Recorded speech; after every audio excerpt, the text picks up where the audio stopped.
Scanning. Identity confirmed. Signal acquired. Initiating transmission. Stand by. Contacting Imperial High Council. Initiating Project Storytime.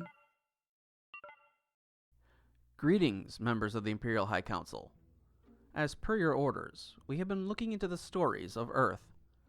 There is a holiday happening that a large percentage of Earth's population celebrates called Christmas. This Christmas seems to revolve around a 2,000-year-old baby, a fat man with toys, and shopping. There are many stories centered around this holiday, and we have gathered some of them to present to you now.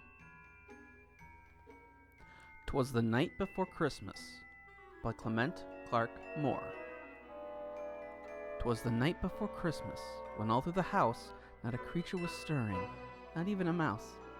The stockings were hung by the chimney with care, in hopes that St. Nicholas soon would be there. The children were nestled all snug in their beds, while visions of sugar plums danced in their heads. And Mama in her kerchief and I in my cap had just settled our brains for a long winter's nap. When out on the lawn arose such a clatter, I sprang from the bed to see what was the matter.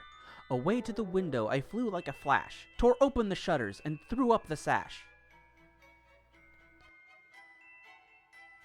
The moon on the breast of the new-fallen snow gave the luster of midday to objects below, when what to my wondering eyes should appear but a miniature sleigh and 8 tiny reindeer, with a little old driver so lively and quick, I knew in a moment it must be Saint Nick. More rapid than eagles his coursers they came, and he whistled and shouted and called them by name.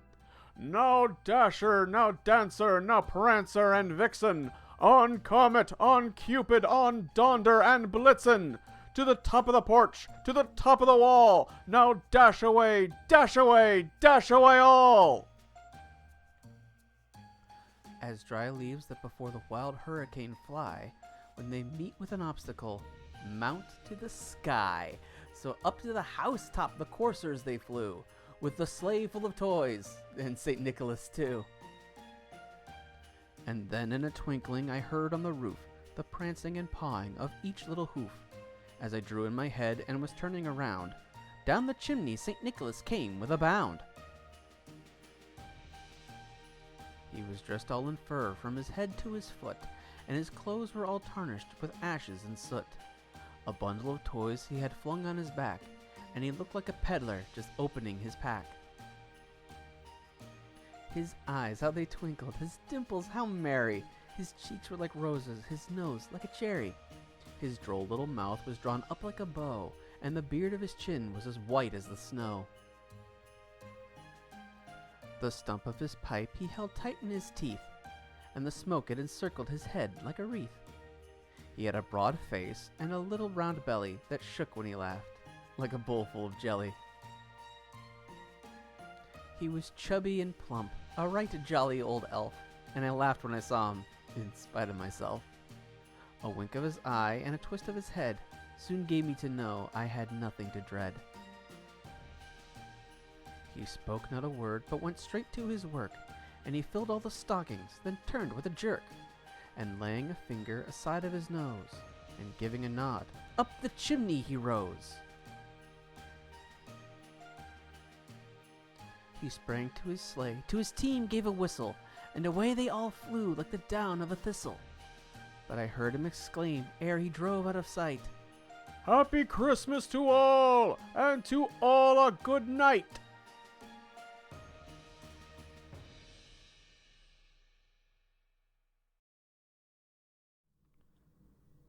The Gift of the Magi by O. Henry. $1.87. That was all, and 60 cents of it was in pennies.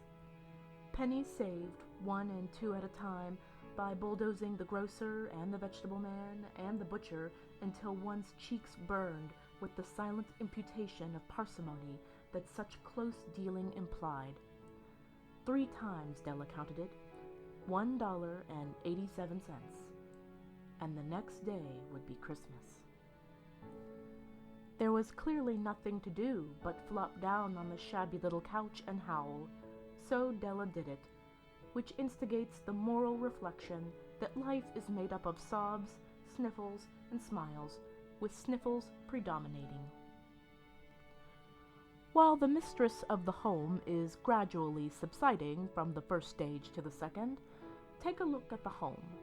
A furnished flat at $8 per week. It did not exactly beggar description, but it certainly had that word on the lookout for the mendicancy squad. In the vestibule below was a letterbox into which no letter would go, and an electric button from which no mortal finger could coax a ring. Also, appertaining thereunto was a card bearing the name Mr. James Dillingham Young. The Dillingham had been flung to the breeze during a former period of prosperity when its possessor was being paid $30 per week. Now, when the income was shrunk to $20, though, they were thinking seriously of contracting to a modest and unassuming D.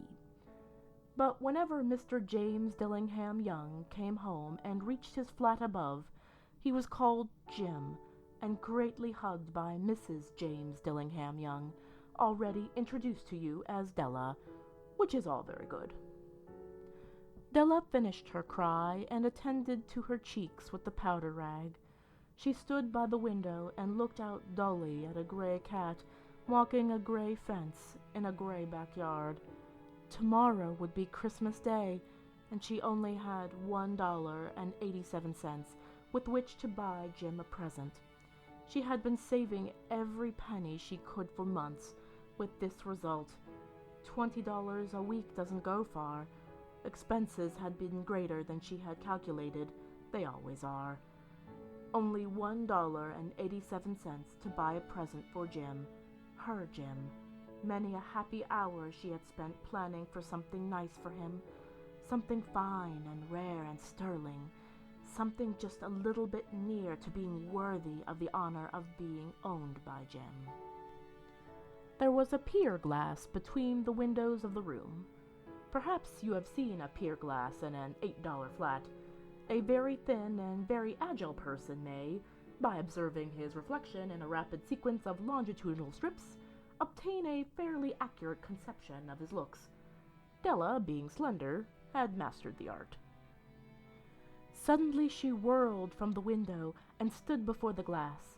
Her eyes were shining brilliantly, but her face had lost its color within 20 seconds. Rapidly she pulled down her hair and let it fall to its full length. Now there were two possessions of the James Dillingham Youngs, in which they both took a mighty pride. One was Jim's gold watch, that had been his father's and his grandfather's. The other was Della's hair. Had the Queen of Sheba lived in the flat across the air shaft, Della would have let her hair hang out the window some day to dry, just to depreciate Her Majesty's jewels and gifts. Had King Solomon been the janitor, with all his treasures piled up in the basement, Jim would have pulled out his watch every time he passed, just to see him pluck at his beard from envy. So now Della's beautiful hair fell about her, rippling and shining like a cascade of brown waters. It reached below her knee and made itself almost a garment for her. And then she did it up again nervously and quickly. Once she faltered for a minute and stood still, while a tear or two splashed on the worn red carpet.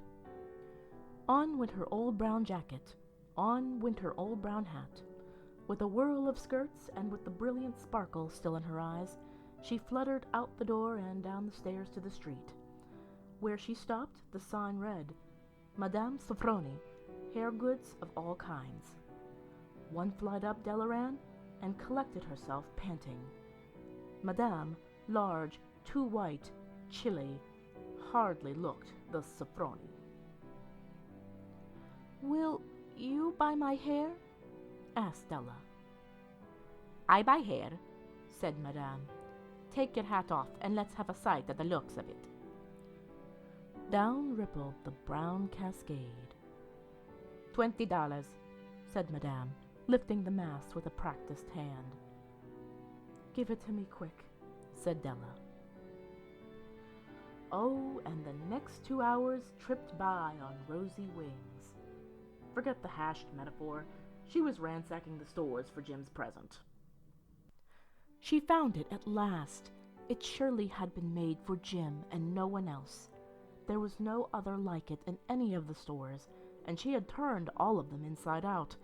It was a platinum fob chain, simple and chaste in design, properly proclaiming its value by substance alone, and not by meretricious ornamentation, as all good things should do. It was even worthy of the watch. As soon as she saw it, she knew that it must be Jim's. It was like him. Quietness and value. The description applied to both. $21 they took from her for it, and she hurried home with the 87 cents. With that chain on his watch, Jim might be properly anxious about the time in any company. Grand as the watch was, he sometimes looked at it on the sly, on account of the old leather strap that he used in place of a chain. When Della reached home, her intoxication gave way a little to prudence and reason. She got out her curling irons and lighted the gas, and went to work repairing the ravages made by generosity added to love, which is always a tremendous task, dear friends, a mammoth task. Within 40 minutes, her head was covered with tiny, close-laying curls that made her look wonderfully like a truant schoolboy. She looked at her reflection in the mirror long, carefully, and critically. "If Jim doesn't kill me," she said to herself, "before he takes a second look at me, he'll say I look like a Coney Island chorus girl. But what could I do? Oh, what could I do with $1.87? At 7 o'clock, the coffee was made and the frying pan was on the back of the stove, hot and ready to cook the chops. Jim was never late. Della doubled the fob chain in her hand and sat on the corner of the table near the door that he always entered. She then heard his step on the stair away down on the first flight, and she turned white for just a moment. She had a habit of saying a little silent prayer about the simplest everyday things, and now she whispered, "Please, God, make him think I am still pretty." The door opened and Jim stepped in and closed it. He looked thin and very serious. Poor fellow, he was only 22, and to be burdened with a family. He needed a new overcoat, and he was without gloves. Jim stopped inside the door, as immovable as a setter at the scent of a quail. His eyes were fixed upon Della, and there was an expression in them that she could not read, and it terrified her. It was not anger, nor surprise, nor disapproval, nor horror, nor any of the sentiments that she had been prepared for. He simply stared at her fixedly with that peculiar expression on his face. Della wriggled off the table and went for him. "Jim, darling," she cried, "don't look at me that way. I had my hair cut off and sold because I couldn't have lived through Christmas without giving you a present. It'll grow out again. You won't mind, will you? I just had to do it. My hair grows awfully fast.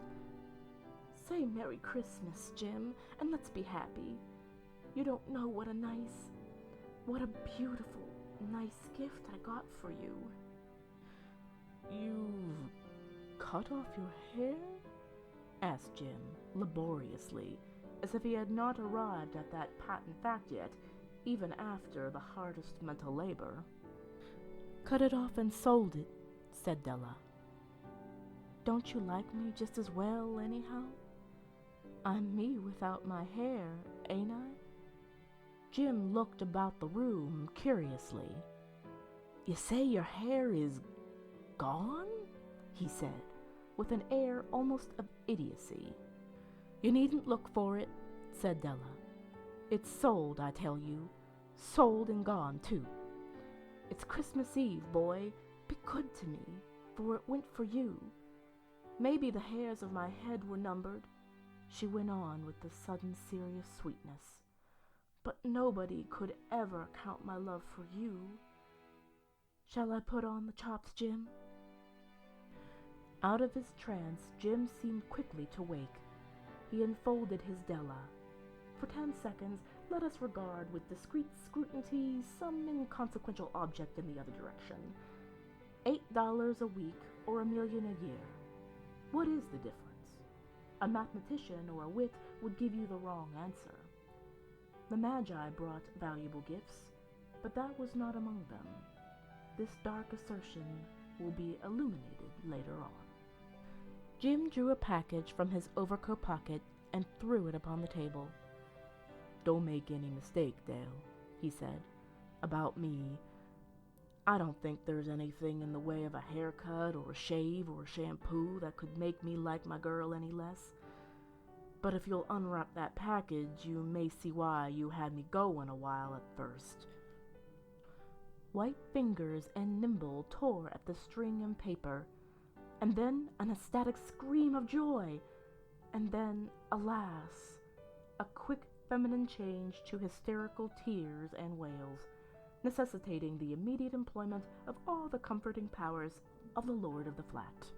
For there lay the combs, the set of combs, side and back, that Della had worshipped long in a Broadway window. Beautiful combs, pure tortoiseshell with jeweled rims, just the shade to wear in the beautiful vanished hair.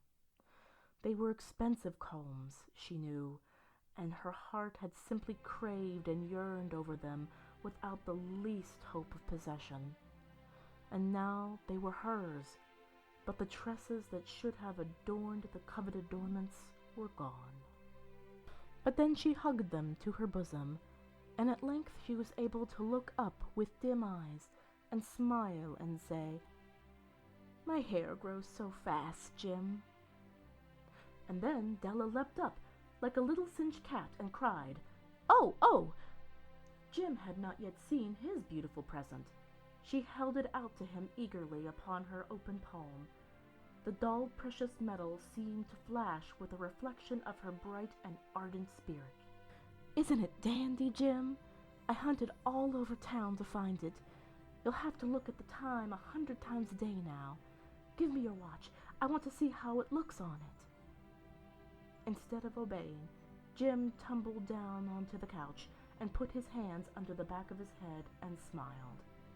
"Dell," he said, "let's put our Christmas presents away and keep 'em a while. They're too nice to use just at present. I sold the watch to get the money to buy your combs. And now, suppose you put the chops on." The Magi, as you know, were wise men, wonderfully wise men, who brought gifts to the babe in the manger. They invented the art of giving Christmas presents. Being wise, their gifts were no doubt wise ones, possibly bearing the privilege of exchange in case of duplication. And here I have lamely related to you the uneventful chronicle of 2 foolish children in a flat who most unwisely sacrificed for each other the greatest treasures of their house. But in a last word to the wise of these days, let it be said that of all those who give gifts, these 2 were the wisest. Of all who give and receive gifts, such as they are wisest. Everywhere they are wisest. They are the Magi.